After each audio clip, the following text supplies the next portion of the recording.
Good afternoon, everyone, and I thank you, James, for giving me this opportunity. Thank you. To let you all know what we do in foster home licensing. It is a process in which we seek out individuals who would like to foster children, and where do these children come from?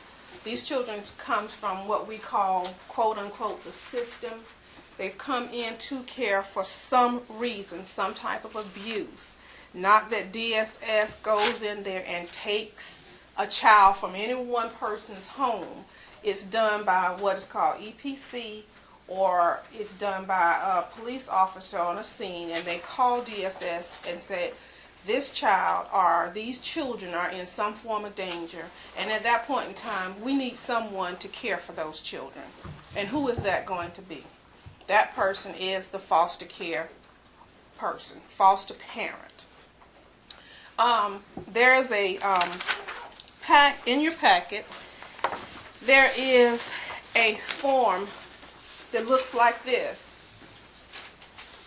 And on this form, these are some of the criteria in which we ask an individual, a family, to fill out to become foster parents, licensed foster parents. And it's a process. It's a few pages. Autobiography, the application, we do SLED checks on the individual, fingerprints, we do a financial information on the foster parents, because we don't want an individual to take children into their home thinking that this is another source of an income. It's a stipend that we give to assist in caring for the children, but we don't want it to be another source of income. So if a child comes into a home, we don't want to put that family out or put that family in any type of distress. So when you see on this part where it says financial information, we just want to make sure that that family is able to care for themselves as they are at this point in time. And if you have any questions or anything, please feel free to just stop and ask me. I don't mind, okay? What is foster care? Foster care is defined as a plan, a time limit, or a temporary placement for a minor or minors, meaning more than one. They might be in a specialized home, they might be in a center, or they could be in what is called a group home situation that a child is in foster care. But it is temporary. We do have people who say, oh, I want to keep this child, or they fall in love with the children. But what we try to place into the mindset of this individual who is going to foster the child is that's exactly what they're doing, fostering the child. They are trying to help out this child while the parent makes a remedy for whatever the reason that they came into care, that child came into care. Now, how long does that take? It depends. The first thing we have to do is call a 72-hour hearing, and the judge wants to know whether or not that child came into care for the right reason. If the judge says, yes, this child has come in to care for the right reasons, the next thing, there's a 30-day hearing. That child remains in care. And that foster care parent actually really starts to work at this point in time. Because after the first 72 hours, we're not sure when that child will leave that foster home. It might be 30 days, because we do have a 30-day hearing. After the 30-day hearing, which sometimes goes on to 60, sometimes goes on to 90, because there are certain things that have to come in play. The guardian ad litem has to be appointed. If at some point in time the guardian ad litem is not appointed in enough time so that they get to know the information on what's going on in the case, we might need to continue the case so that the guardian can find out what's going on with this case, what's going on with this family. Give me this opportunity to meet the children. Give me the opportunity to meet the parents, and then let me make a decision. At that time, the parent might come in, the legal parent might come in and say, well, I want a lawyer. It might take us another 30 days. So during this time, that foster parent has this child, maybe that 30 days, maybe that 60 days, maybe that 90 days, or however long it might take. At that point in time, we do what is called a treatment plan. And during the treatment plan, we give the parent something to do to rectify the problem, and then hopefully that child will go home, or those children will go home to their parent within a 6-month period of time. That's what we try to do. We try to do reunification, and we try to ensure that the foster parent is aware that the child is not staying there in the home. We ask the foster parent to ensure that they care for the child like their own child. If that child might need to go to the doctor, we ask that they take the child to the doctor. Be consistent. If the child is in school and having some problem at school, just as you would with your own child, go to the school. If the child is having an IEP or a PTA meeting or something of this nature, be a part. Make the child feel a part of what is going on within the home environment, because they are displaced. And for them to come into some place that they don't know anyone, you really have to take them under your belt just a little bit closer than you would possibly for some other instances.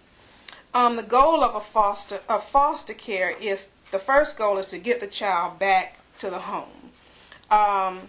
We do whatever we can to ensure that the child feels comfortable.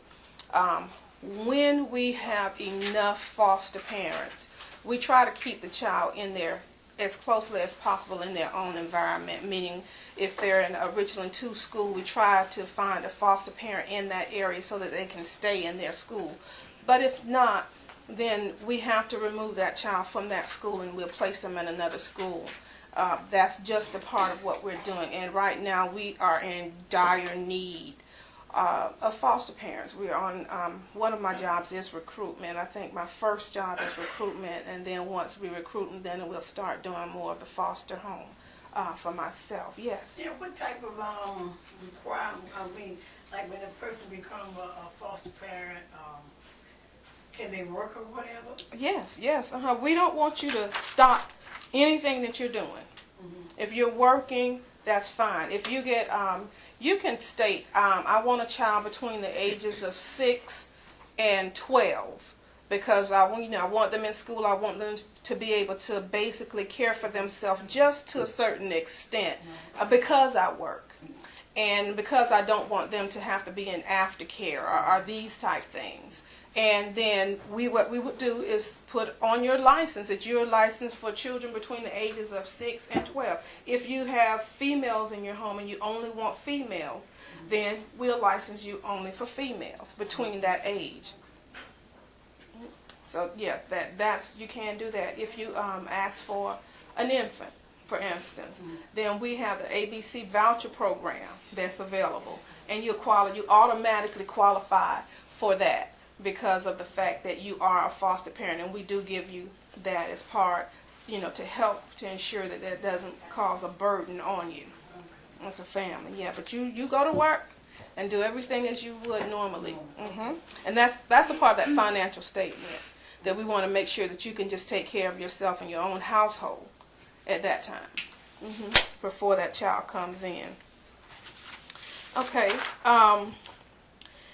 Some of the things that we ask as to become a foster parent is, naturally, we do a SLED check, and that SLED check is done on anyone in the home who's 18 years of age and older. So if your son or daughter is still in high school but they're 18 years old, we still do a SLED check and fingerprints on that individual.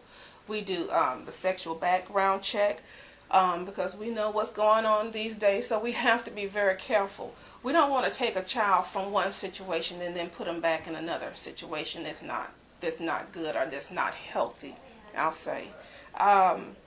The other things that we do is that we ask that that the foster parent has another individual in who will be able to be a backup for that person.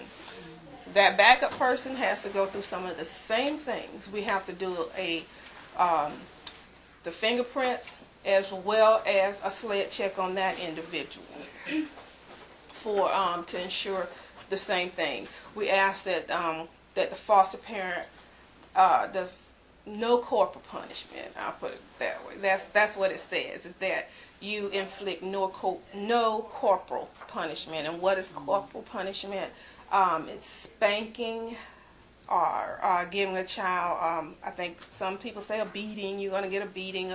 We don't do anything like that that will break the skin, cause bruises, or anything of these children. We ask that we use some other method, taking away their privileges, the timeout, and we also have training. So this will help an individual who might be out of sorts with younger kids. Their kids have grown and they don't have anyone in the home at this time. So I'm going to take in little kids. And, you know, I'm not, what about timeout? How long should they stay in timeout? Should they stay in there an hour? Should they stay in there 30 minutes? Timeout is supposed to be, if the child is 5, then no more than 5 minutes of timeout. If they're 3, no more than 3 minutes of timeout. If they're 2, no longer than 2 minutes of timeout at any one given time. Okay? And these are some of the things they do. We have training. They have, foster parents have to be trained 14 hours a year. When you're licensed for a 2-year period and a total of 28 hours. The first 14 hours are hours that we have contracted with an individual to ensure that we give information such as we talked about timeout, about what happens at separation. What if the child decides that if you don't let me go home, I'm not going to eat? How do you handle this child? How do you handle a child who says, well, I'm not with my mommy anymore, so you're going to be my mommy? Or, no, you're going to go home. How do you talk to this child? So these are the things that we do in training when we have training with those contract individuals that help the foster parent to know that these are some of the things that they might come up to. You know, you have foster parents who sometimes think that when I get this child is going to be with me for years and years, and then maybe I'll be able to adopt them. There are times when foster children are in a home for a year and a half, or 2 years. And there are stories, unfortunately, where some have been in there even longer than that, and those children eventually go home. And the foster parent needs to realize, too, that causes a crisis in their life as well. Because we first of all ask you to care for that child the same as you would for your own child.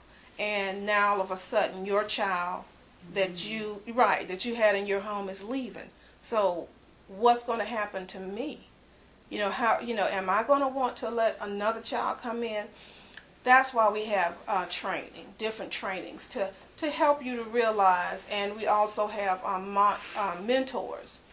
Other individual, there's a foster parent association, so that you can talk to other people that are in the same boat that you're in.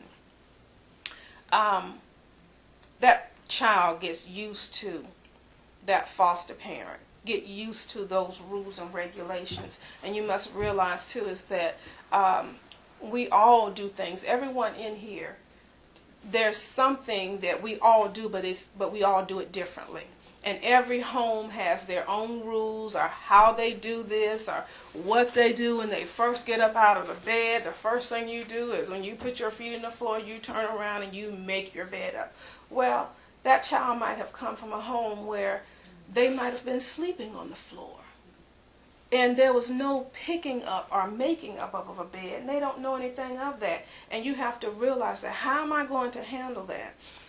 That's something that we go through in training. Or if you've been through it in a training and they kind of brushed over it a little bit, and this is something that, this is just one of your pet peeves, then you have a mentor to talk with. How am I supposed to handle this? Or you have someone from the Foster Parent Association. You know, I've said to this child a number of times, when you get up out the bed, the first thing you do is make the bed up. And the child doesn't do it. Well, I'm going to send the child back. That's stress on that child. You know, that's very, very stressful. What did I do? Did you realize that that child didn't sleep in a bed before they came? Or if they did, that was not a part of their lifestyle to make up their bed?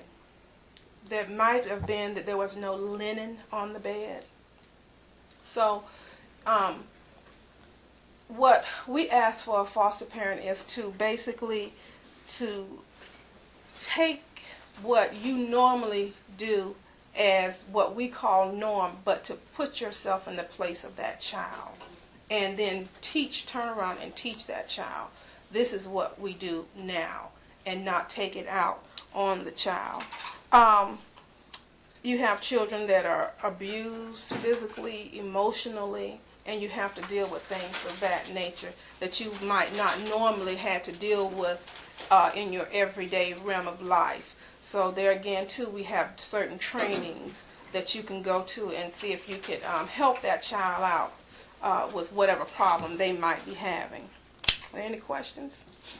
Yeah. I have one, just because there's a case in the back of my mind that I'm thinking about.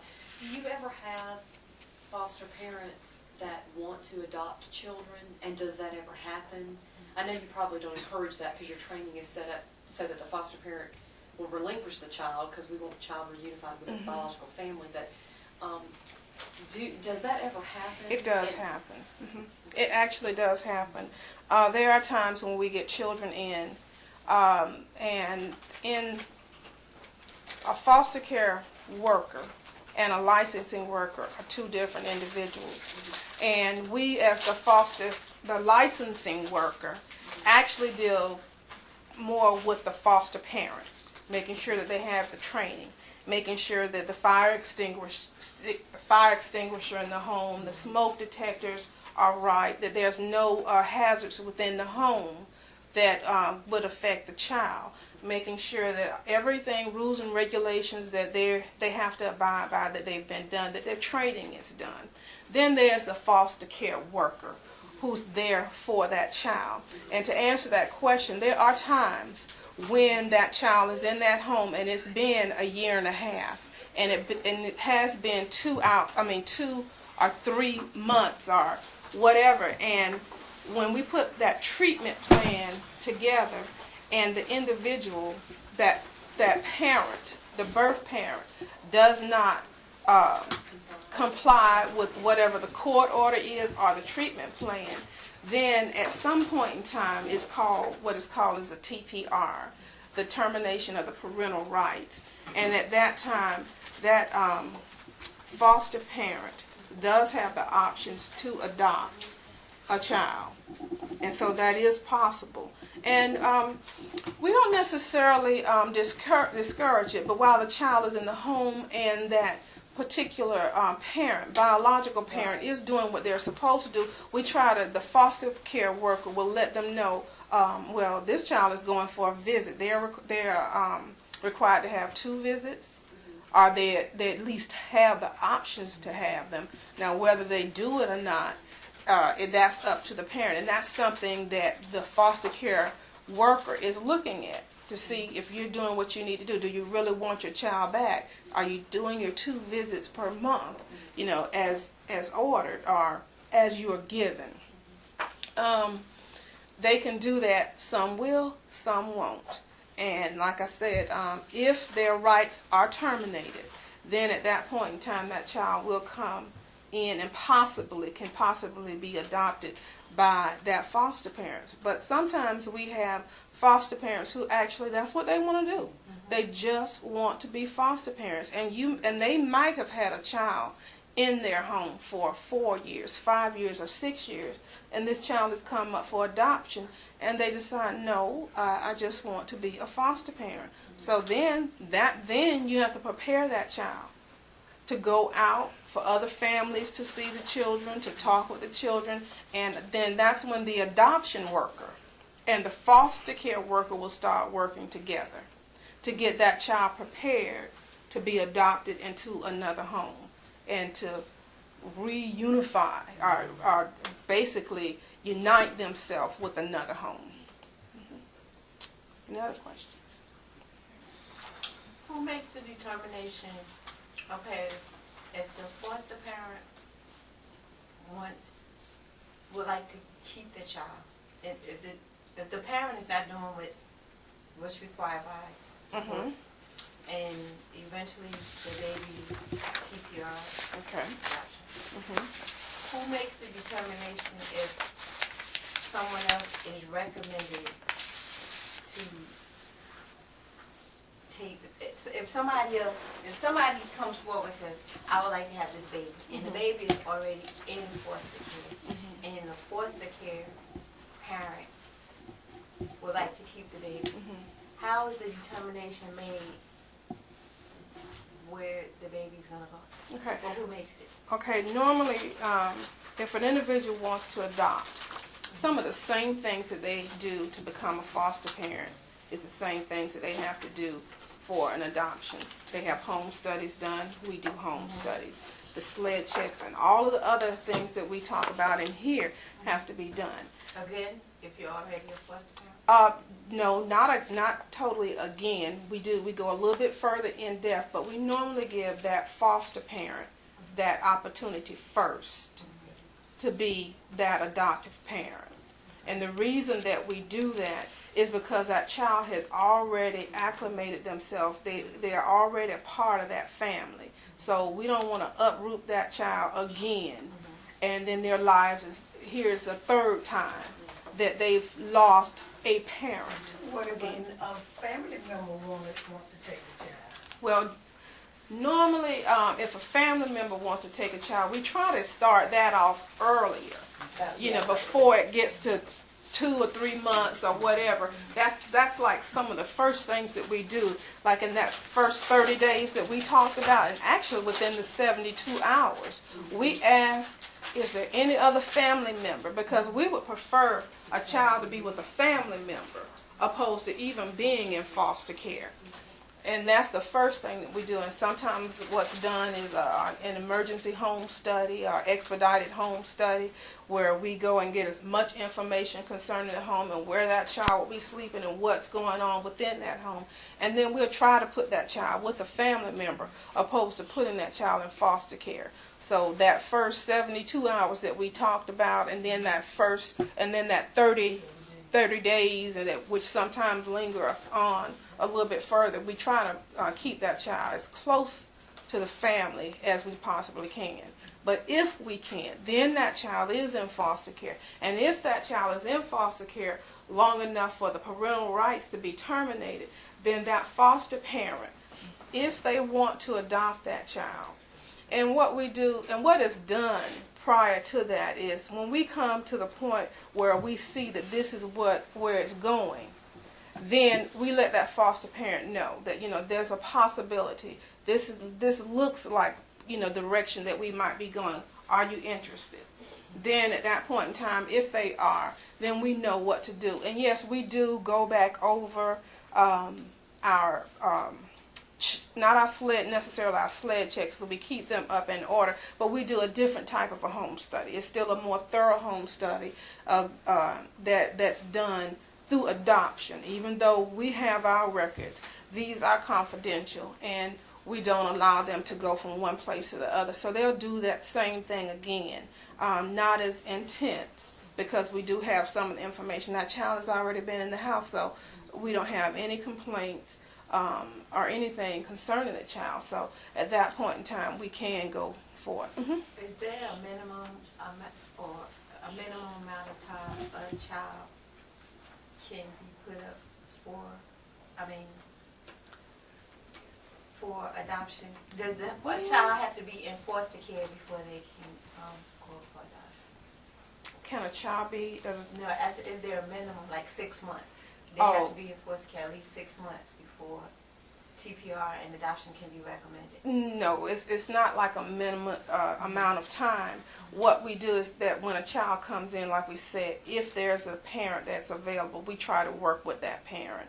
And we can, I'm quite sure there is policy which states that after so many months that this child should be ready for TPR if the parent does not. But what happens, Vicki? 6 months. It says 6 months, but what happens is that if we give a parent 3 things to do, and they're working on 2 of the things, but the 3rd thing they hadn't worked on, we still have to give them that opportunity because they are trying.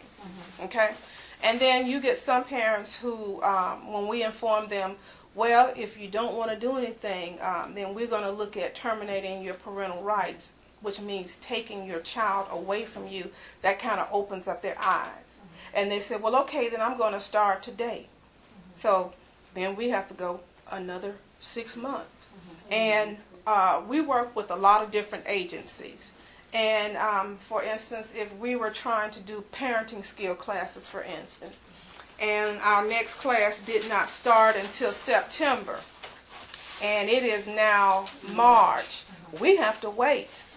If we can't find another place to send this individual, and that's going to make that what seems like 6 months go on and on and on. And then even if we get to the point where we're ready to go to court for TPR, and then that parent says, well, I got a place to live now, and I went to the class, I just didn't tell you, and I did this. Well, have you done your psychological? We asked, no, I hadn't done that, but I've done the other things. We still have to stop. Yeah.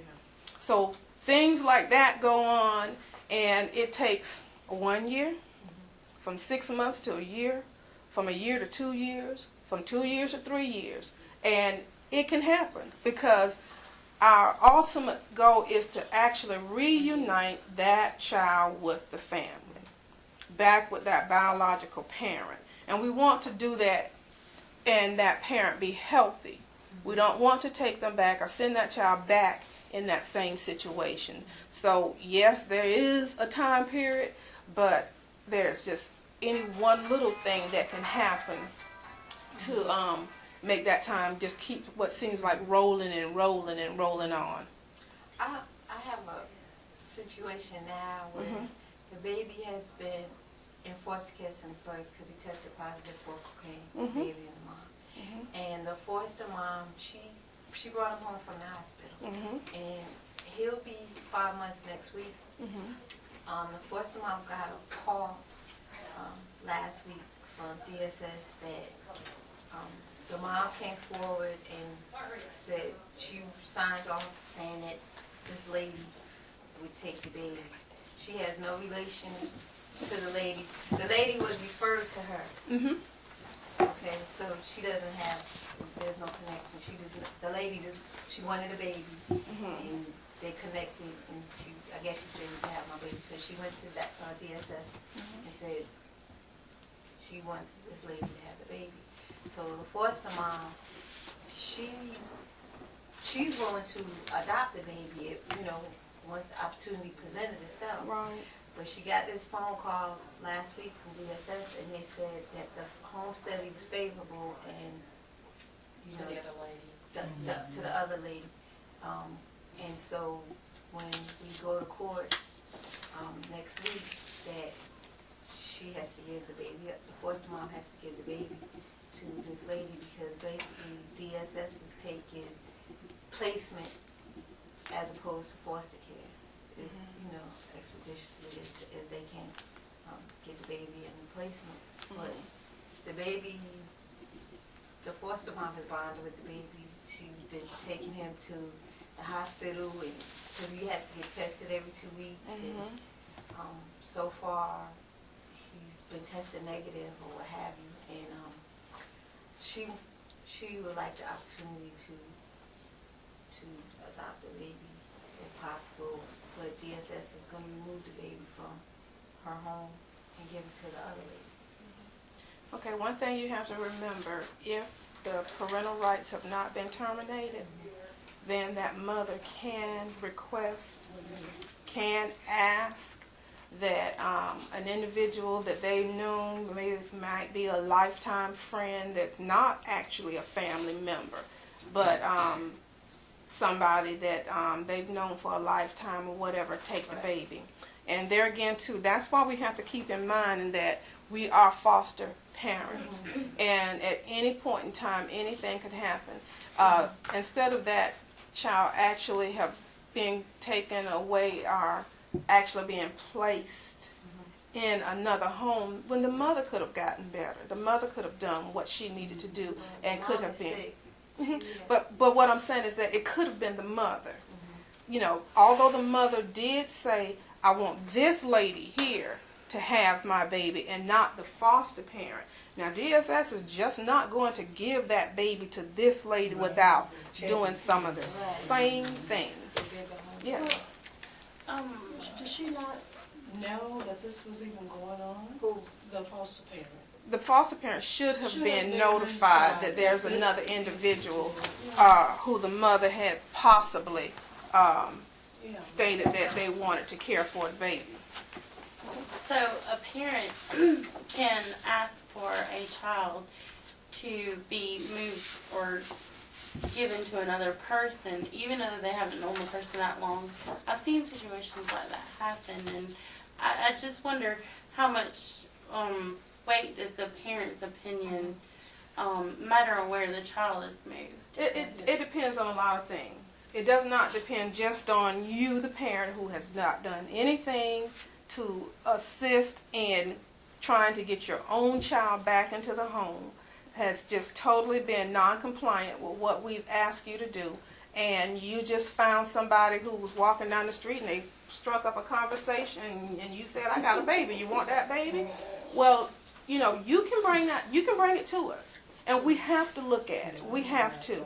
But we also do all of this. And another thing that we have too is we have the guardians. And the guardians, what they say too, play a part in this. You know, there is a lot that individual has to go through. Is that individual going to be able to care for this child? Is that, I mean, what are they doing?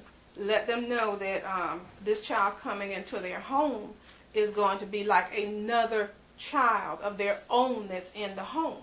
It is not, you're not going to get anything extra from DSS, but a lot of times individuals such as that, when they come in, they think that they're going to be able to receive something. Am I going to receive an extra check? Am I going to be able to get on the food stamps? Am I going to, you know, no. When you adopt a child, you don't get any of that. No. When now, I'm not sure of all of the aspects when it comes to adoption, but when you adopt a child, that's your child. Yeah. That's just as it would be if you had a child of your own. So no, it does not necessarily make you qualify because you adopted a child for all of the opportunities. So like in the case, with her case, should she not have gone and spoken to that lady that they're going to give the baby to? She has. I spoke to the lady, okay. and she told me that she had one conversation with the mom. She's never met her. They never, never face to face. She called her and says, she told her name, and she said, my father said that you and your husband are good people, and y'all gonna take care of my son. And she hadn't heard from her son. She hasn't complied with any order. And this is the mother, the birth mother has not complied with anything. She's homeless, and she has a life-threatening illness. And she has 2 other kids that she doesn't have custody of either. Okay. All of those things play a part, weigh in. You said one thing was that her parent or whoever stated that you all are good people and you're willing to take my child. So evidently there's some concerned person within her family that knows about her situation, that she has a child. Her father, the lady's father, met this lady that wants the baby. She works at a daycare center that his granddaughter goes to. Okay. And that's like if by chance I happen to stumble up onto somebody, type situation. But there again too, They're gonna investigate. They're gonna totally investigate. They're gonna find out about this lady. They're gonna do a full background check. When they do the home study, they're gonna talk to this lady about what was your childhood like, and what was this going on, and what was that. They don't just take a child from a foster parent, someone who's been licensed, someone who's been trained, someone who's made a connection, who's bonded with that child. We still have to realize that although that child is in foster care, it's still a ward of the state. And if something were to happen to that child, then the state would be responsible for whatever happened to that child. And we can't say, well, this individual who doesn't have her other children, that is living on the street, told us that her father knew someone who worked at the daycare. I mean, just think about all this, how it's rolling. I mean, think about the television cameras, that knew someone that worked at the daycare that his granddaughter went to, wanted this child. And I think you're a good person, but she's never talked to them. I mean, you're getting further and further away from where you need to be. So a lot of times you have to know all of the components that are around in there. If that particular child is actually leaving that foster parent's home to go into another home, I'm quite sure that all of the necessary work that needs to be done has been done for that to happen. And as you said, if that is actually going to happen, then I'm quite sure that foster care worker has spoken with that foster parent to let them know that there's a possibility that this child might be leaving your home on such and such a date or whatever. The supervisors staff the case. We have outsiders, outside agencies actually, to work on our home studies, so that there's no bias or anything, that's like that third party that doesn't know the parent, that doesn't know anything about what's going on in the situation. They're professional, they do professional home studies, and they do this stuff for the purpose of making sure that we have the best, that we can have for these children who've already been traumatized. Yes? Can you explain a therapeutic foster home? Therapeutic foster home basically is a foster home that is licensed to take in children who have certain problems, and meaning that if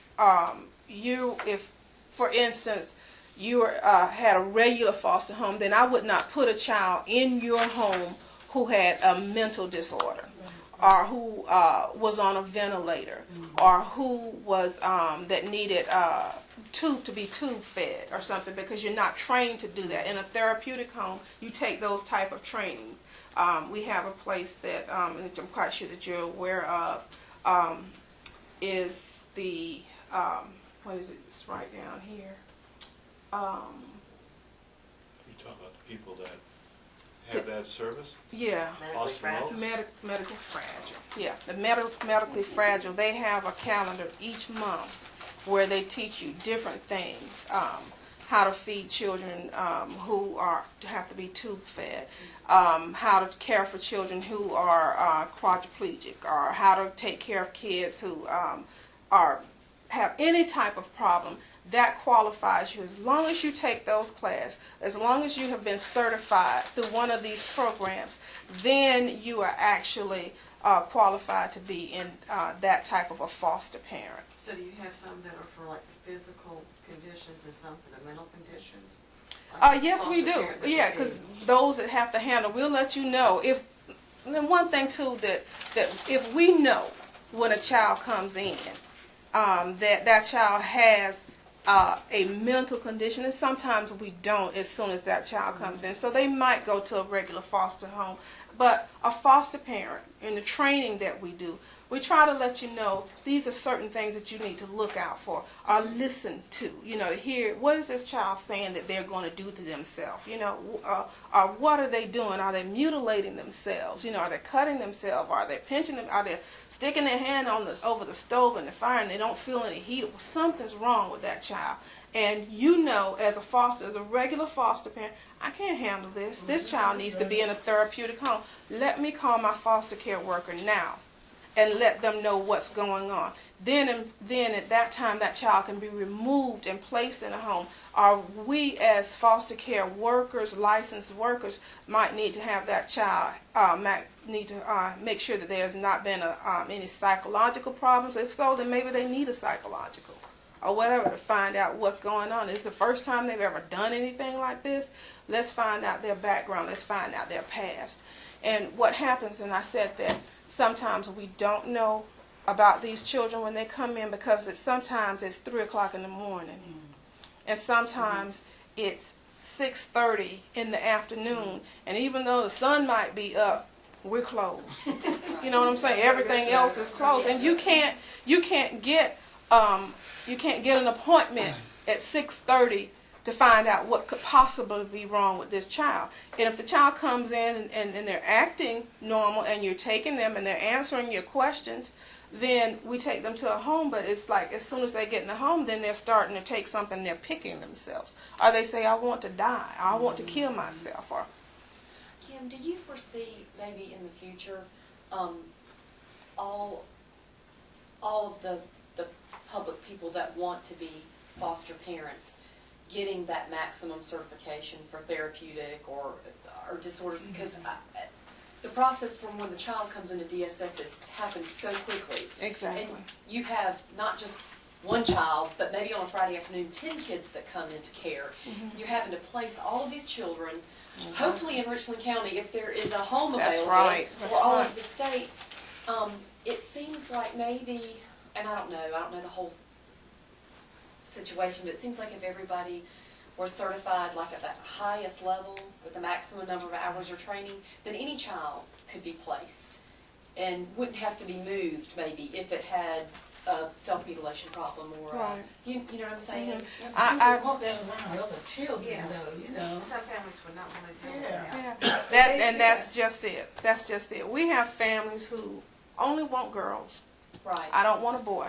So we might have an afternoon where we have 16 boys to come in, but and a home that has no children at all, and they're willing to take 5 kids, but they only want girls. Right. So we can't do that. This is like a volunteer service, Okay, I see.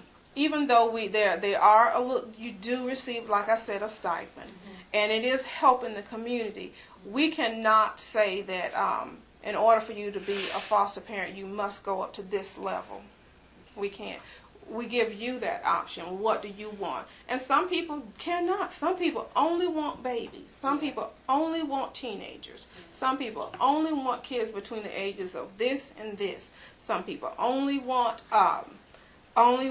white babies. Some people only want black babies, and we can't discriminate. If that's what you want in your home, because we want to put that child in a situation where it's going to be a healthy situation for them. And we would not want to put a black child in a home where they only want white kids, even if it's an emergency. So then that's when those times when we have to take them to one of the other facilities, or we might have to go all the way to Rock Hill or all the way to Augusta or wherever that we might have to go to take a kid, or all the way down to Charleston to take a child. Because even though it might seem like it's a little bit extra that we have to do, and I'm quite sure as guardians, you know, when you have to go all the way to someplace in Charleston or near Charleston to see a child, and you're wondering, we got foster parents right here. Why is it that they couldn't put that child in a home right here in the county? Because we allow that foster parent to say, this is what I want, this is what I'm willing to do, this is where my comfort level is, this is my comfort zone, and I know that if I have this child that I asked for that doesn't have this problem, that problem, or whatever, then I'll be the best person for that child. And Kim, aren't the therapeutic foster parents actually licensed by agencies that DSS contracts with, as opposed to it being a DSS foster home? There are some that are actually therapeutic homes that are like Safi and other places like that that are, that they have a little extra training as well, and say that they will do that. But we do have a few homes where we have some good people in that will take a child like that. But if it's more than what training that we do have, then we have to allow that particular foster parent to do. The group homes, your division or? No, not with foster home. We only foster home licensing, not group homes. We don't do that. That's another whole big umbrella. DSS or? There does Is what? it a division of DSS? Yes. that Yeah. license that? There is a division that they check it as like OHAN. Actually, is the person that, which is another big umbrella, that they go out and they license the group homes and different agencies of that nature. But they also check on our foster homes as well. So if there's a complaint within our foster home, they check on us to make sure that everything's okay with that.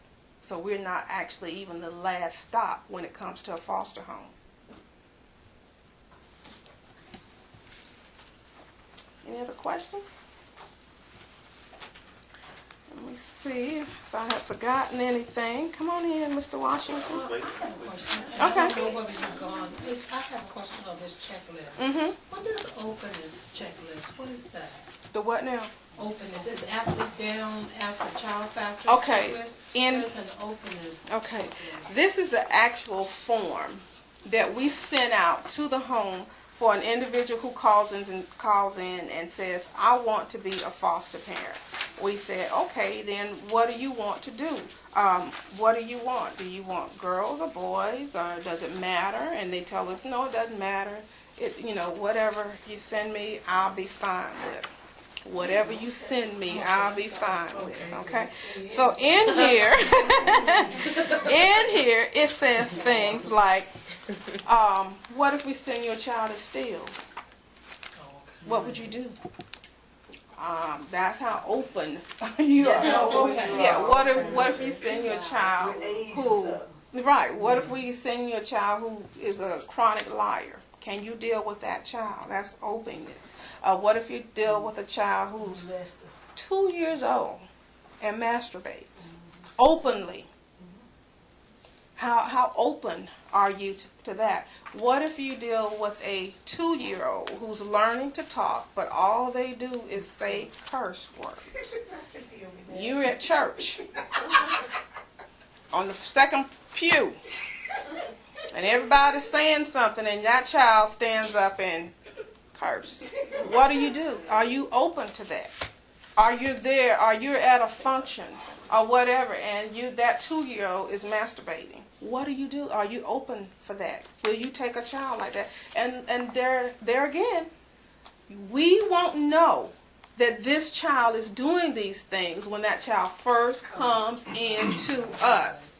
That's why we have the training to say, when this child comes in, these are some of the things that might happen. So let me go over it. The training that we have for the new foster parents, they go over those type things in the training. What happens if you get a child that steals? What happens if you get a child who hoards food? Because they hadn't had any food, and you know that you bought a bag of chips and you bought bananas and apples, and you go back in the kitchen and you just put the food and everything's gone. You're calling DSS and saying, this child eats too much, I need something. But then you go in the room, and underneath the bed, there are the chips, there's the bananas, there's the apples. They eat and eat and eat and eat and eat and won't stop eating.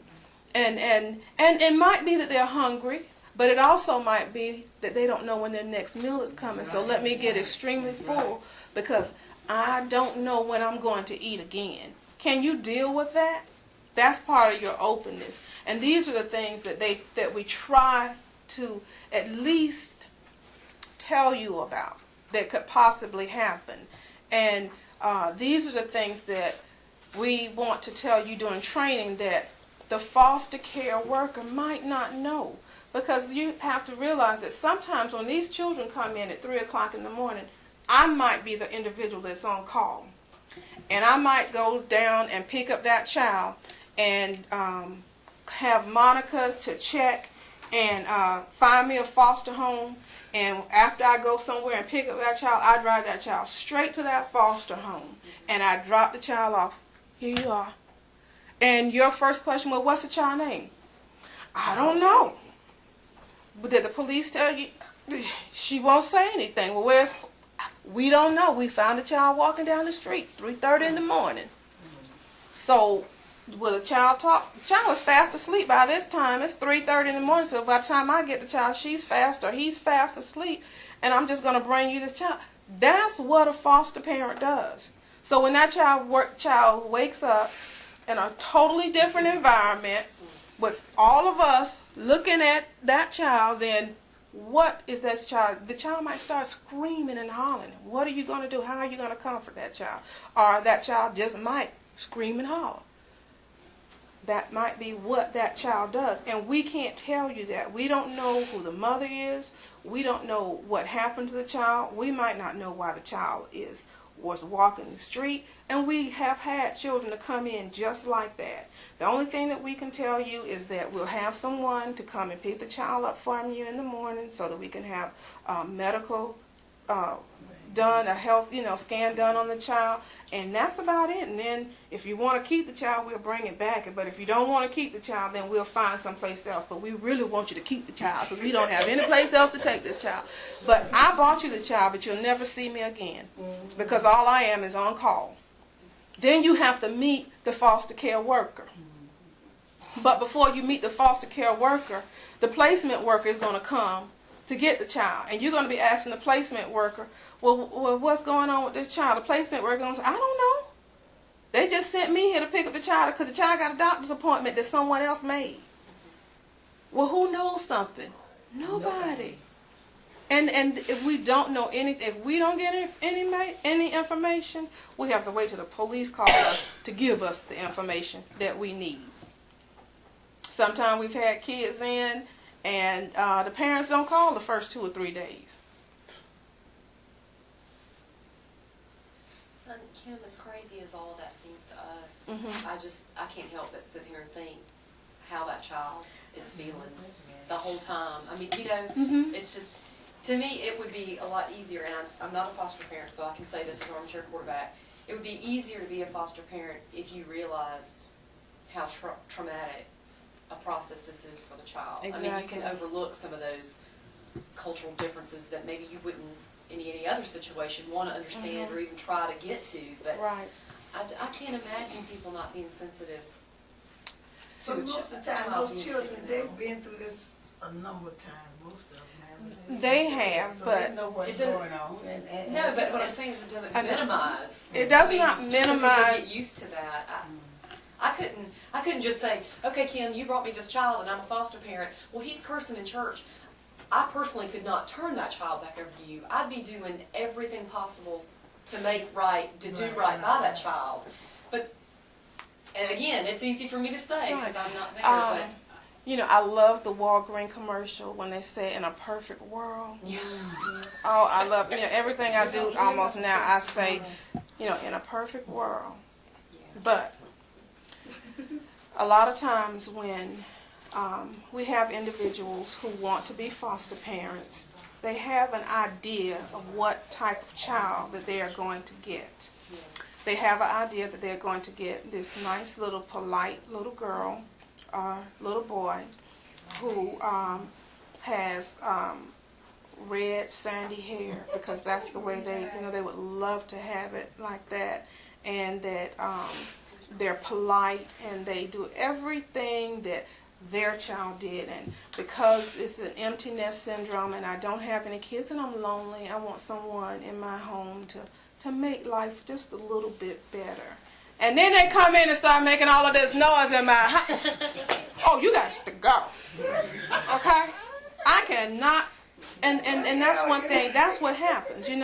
We have something in our mind as to what we want and what we're actually going towards. But you never know what's going to come in. She had no idea that when that little boy woke up at 30 minutes after I walked out the door, that he would start screaming and hollering and crying. And she didn't know how to get in contact with me. Miss Baker came by and dropped this child off. She didn't have any information for me, and this child is screaming and hollering. I had to be to work at 7 o'clock. And I need my last little bit of sleep. That's what happened. True enough, you would think that because most of the children, and I'm going to say all children that come into care are traumatized. I don't care how bad their situation is, has been, or might have gone to. They still are traumatized when they are taken away from what they know. The world that they know as is. It is traumatizing for that child. You would think that if they were going to a nicer place where there was food every day, where it's warm, they had clean clothes, they went to school, they were picked up, they did all these things, that everything would be better, but it's not always that way. It's just not always that way. So that's why we have what we call that initial training to more or less burst your bubble. To let you know that you're not going to get Susie Q, who's going to be cute, and everything is going to go right, and you're going to be thinking that we ask you to be a parent to this child, but there's certain things that you can't do that a parent would do. We can't let you come in and totally change the child's hairstyle, for instance. I like a natural, so I don't feel like doing hair. So child came in with braids. I'm cutting it off so it'll be natural like me. So when we get up in the morning, we brush and go. That's it. I can't do that because that child does not belong to you. But yet and still, I just ask you, please, care for this child as your own. Please. I have a perm, and this child is with me, and I just don't like the way how fly away her hair is, and it looks too oily, and I can't get up and shampoo her hair every morning. So she's gonna get a perm with me, because I know the first 7 days or whatever we don't have to do anything but lay down and get up, and I don't have to, and that's the perfect way. But she went home on the 8th day, and her mom said, "Who put this perm in my child's hair?" So these are the things that when you come into it, you go into it one way, wanting to be helpful. You go into it thinking that you have a baby in your home and you're doing everything that you can for that baby, and all of your relatives have seen this baby, and you've been saying, well, no, the mom hadn't done anything, the mom hadn't seen the baby, nobody's visited the baby except for the foster care worker, and then my licensed worker is coming home and he or she has seen the baby, but other than that, that's it. And they bought you baby this and baby that, and the room is done, and then all of a sudden the mom says, I got a friend who got a friend who had a friend, and that friend worked over there, and she was a friend for the man from the convenience store, and he said that he wanted the baby. Then what you gonna do? So the trauma is not just for the child sometimes. It's for the foster parent. So in the perfect world, everything would be good if we could get the right foster children in with the right foster parents, and the parents would do the right things to get their kids back. But then we wouldn't need foster parents. Then everything would be that perfect world that we talked about. And even though there are individuals who say, I want this child to go here and there, there's still a lot behind that. They just don't get up and go. It's a whole lot behind it. And even though we get that child that comes in and needs therapeutic and we don't know right away, then we try to place that child where that child needs to be. And even though we find that foster parent who's not as loving or says, I cannot take this child, I go to church all the time, and cursing in church, I cannot have that. And even though we bring you a child at 3 o'clock in the morning, he screams and hollers, we still need those foster parents that are able to take that child. And because even though you can't take the child, you can say, I know Miss Holly down the street, she's a foster parent and she can deal with this. So send this child to Miss Holly. So we still have a great need for foster parents, a great need for foster parents. We have too many children that come in on a daily basis, and sometimes it seems like a rush of people that come in, children basically, that come in, and we cannot, we don't have enough foster homes. And that's why some of your guardians are going to Rock Hill and going to Sumter and going every place else to to visit these children. So we ask that if you know anyone that want to be a foster parent, also in your pamphlet, in your book, there's this pamphlet with our number on the back. And we ask that you give us a call, and we'll go out there and we'll start that process and that procedure to get new foster parents. And are there any other questions? Can you go to a training class, go to the training class of adopt being a foster parent? I'm quite sure you can. I don't see a reason why you wouldn't be able to. I'm quite sure you can. So who you would have to get in contact with? I'll get you that information. Oh, okay.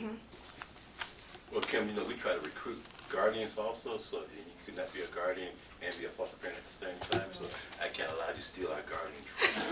She just wants to take the training. She just wants to take the training. And I didn't say I want to be a foster parent. I just want to However, be if somebody goes through the foster training and doesn't want to do it, we'd be glad to pick them up, right? Correct. Ms. Baker, Ms. Okay. Bell, we want to thank you folks for sharing your information with us. It's helpful.